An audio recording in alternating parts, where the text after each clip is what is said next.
Caleb Williams might not be a shoo-in as the top pick in next year's NFL draft. Brandon Staley embraces stability in the Chargers' defensive backfield, and Sean McVay could miss Sunday's Rams game. It depends on his wife, or more accurately, what's inside his wife. Good morning. I'm James. This is your daily dose of sports and start for the greatest sports city in the world, Los Angeles. This is the faithful Angelenos morning report. And yes, I did refer to the baby inside Mrs. McVay as a what?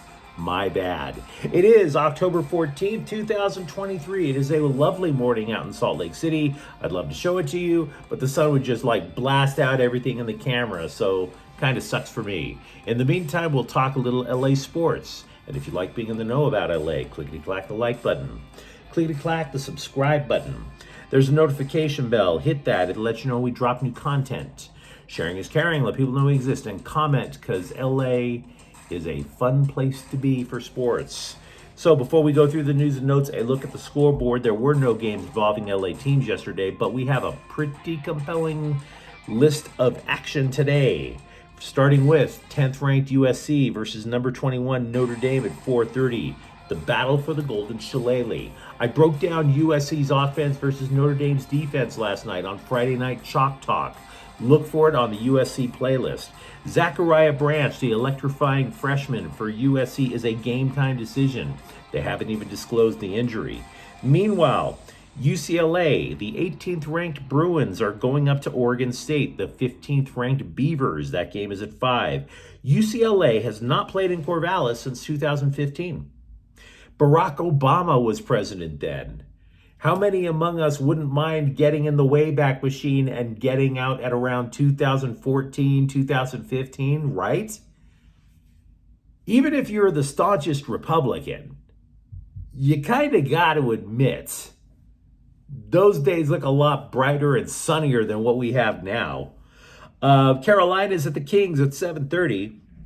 And Real Salt Lake is at the Galaxy at 7:30 as well. Regarding the Galaxy, Ricky Puig is reportedly not playing due to the lingering effects of an injured ankle. But let's get to the news. I do not believe what I'm about to tell you. I have a responsibility to tell you. I just don't believe it because it's about NFL scouts. Now, I don't know a lot of NFL scouts. I knew a lot of baseball scouts. And let me tell you things about scouts. They love them some gossip. They love them some blarney. They love them some fake news. They'll tell you one thing about how they think the next guy out there is going to be the next Ken Griffey Jr., the next Clayton Kershaw, and that guy is not squat, and they knew it. And they also like taking the sure thing and just throwing dirt at them to try to give you false information to try to make them think that they're not really interested in this megastar. And that's why I bring up what I'm about to tell you with Caleb Williams. The LA Times, they took 3 NFL scouts aside and asked about Caleb Williams and his prospects in the NFL. One anonymous scout says that he knows a handful of people in the NFL who have North Carolina quarterback Drake May higher on their draft board than Caleb Williams, who's not just a Heisman winner. We've seen Heisman winners flame out in the NFL. But Williams this year is on a pace to score more touchdowns than he did last year. Williams is not playing behind an experienced, well-put-together offensive line. There are still questions on the USC offensive line halfway through the year. Williams is doing everything USC needs and then some. He's literally carrying the Trojans to an undefeated 6-0 mark. But that apparently is not good enough compared to Drake May. Now, another scout, to be clear, did say Williams is a no-brainer at number 1. That part, we appreciate the honesty. According to 3 scouts, though, because he gave them on anonymity, said, say whatever you want about Mr. Williams. There were some legitimate questions about him. For example, one scout wants to see better performances in big games, specifically citing the 2 losses last year to Utah. I think that's fair. Another said that he would prefer that Williams check down to the next receiver to get rid of the ball so that he doesn't get hit. Let's be real. Caleb Williams is holding on to the ball quite a bit, and he can afford to do that in college. He absolutely can. But college athletes compared to the NFL is another universe. That is a fair critique. And there's another reason that they would like to see him check down more often.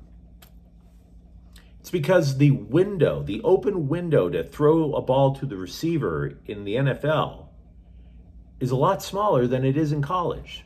So does Williams, in fact, have the ability to make quick decisions, to not only make quick decisions, but to know prior to the snap which receivers are going to be properly covered? See, in the air raid offense, when you're throwing so many receivers out there, somebody's going to get open. That's not the case in the NFL. So something's fair, something's not so fair, talking about Caleb Williams' NFL prospects. A reporter went through all 32 teams and picked the player most likely to get traded, right? And then the reporter wound up getting down to both LA teams and threw up his hands and said, well, hell, they already traded both of the ones I'd have taken. In other words, the Rams had traded Van Jefferson. That guy was most likely to get swapped. And the Chargers, of course, dealt J.C. Jackson. Now, the reason I bring up J.C. Jackson, because he was traded more than a week ago, is that Brandon Staley told the LA Times that trading Jackson was, quote, the best course for our team, unquote. And of the state of the current defensive backs, quote, we believe in that group. That group is where we've played our best football as a team since we've been here, unquote. And then the players turned around and told The Athletic that there is now a sense of relief. It's not necessarily that they're trying to hate on J.C. Jackson, as much as it is everybody now has continuity, a defined role, which matters very much in Staley's defense.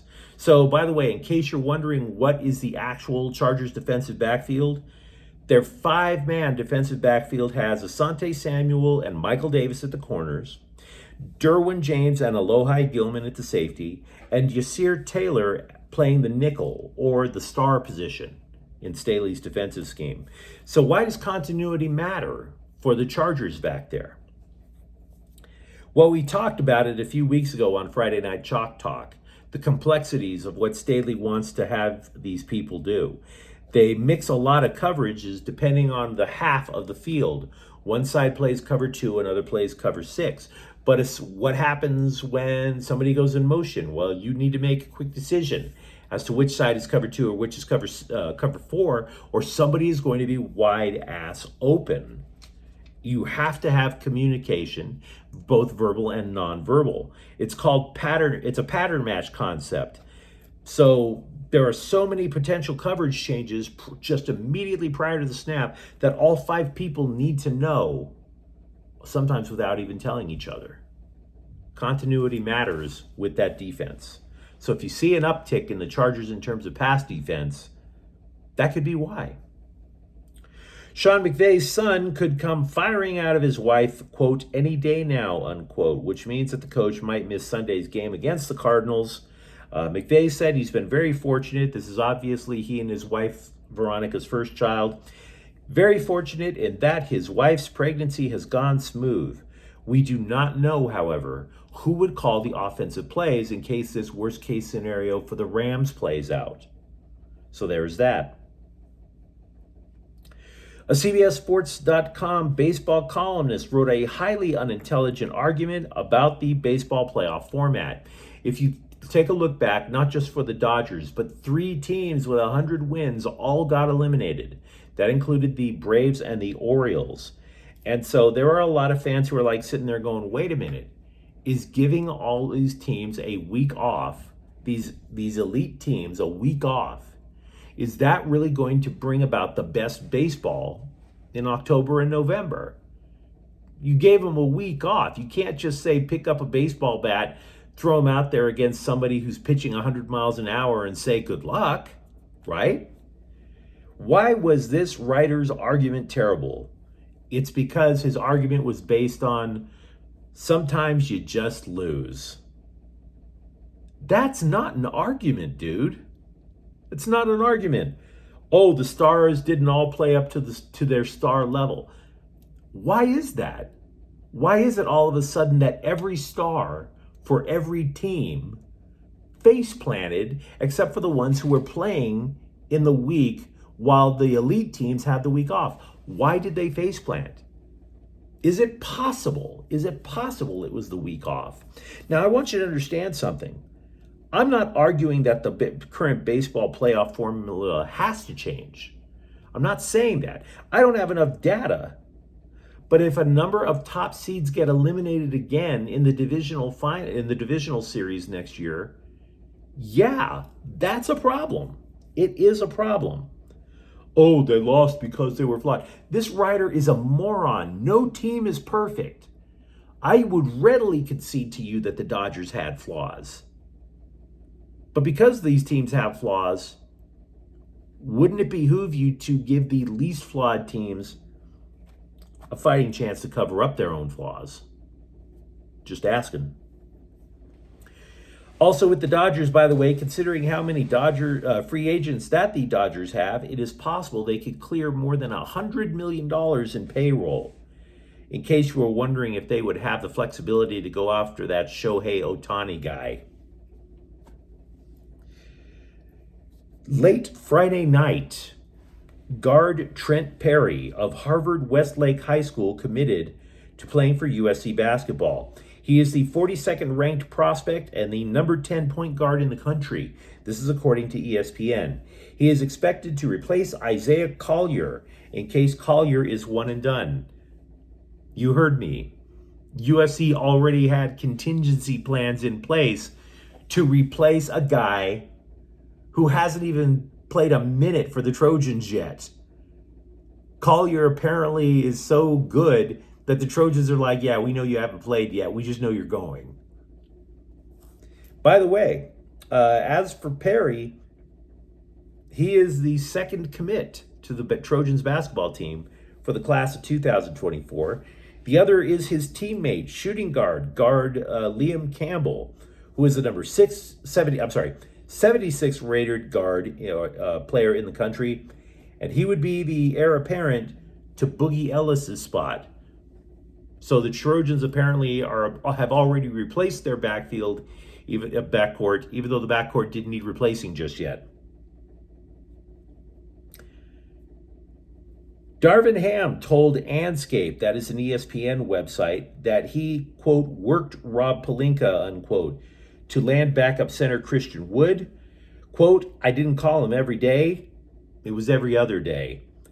I was after him. I was on him. And then I was checking in on Wood, letting him know, we're here, bro. We have an opportunity to go do some good excrements. We have the opportunity to get some good fertilizer. No, I'm not cussing on YouTube. Now, as for Wood, he said that he was motivated by how Dallas dumped him. Unfortunately, he would not go into the details as to why he felt disrespected by the Mavericks. Galaxy center back Jalen Neal was named one of MLS's 22 under 22.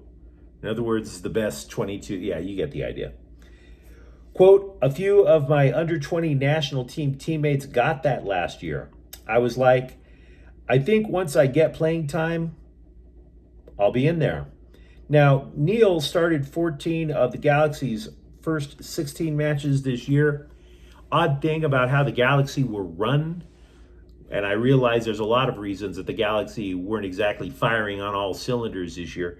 Neal was actually getting legit playing time with the U.S. men's national team before the Galaxy said, sure, we'll let you on the pitch, which is a little odd, but so be it.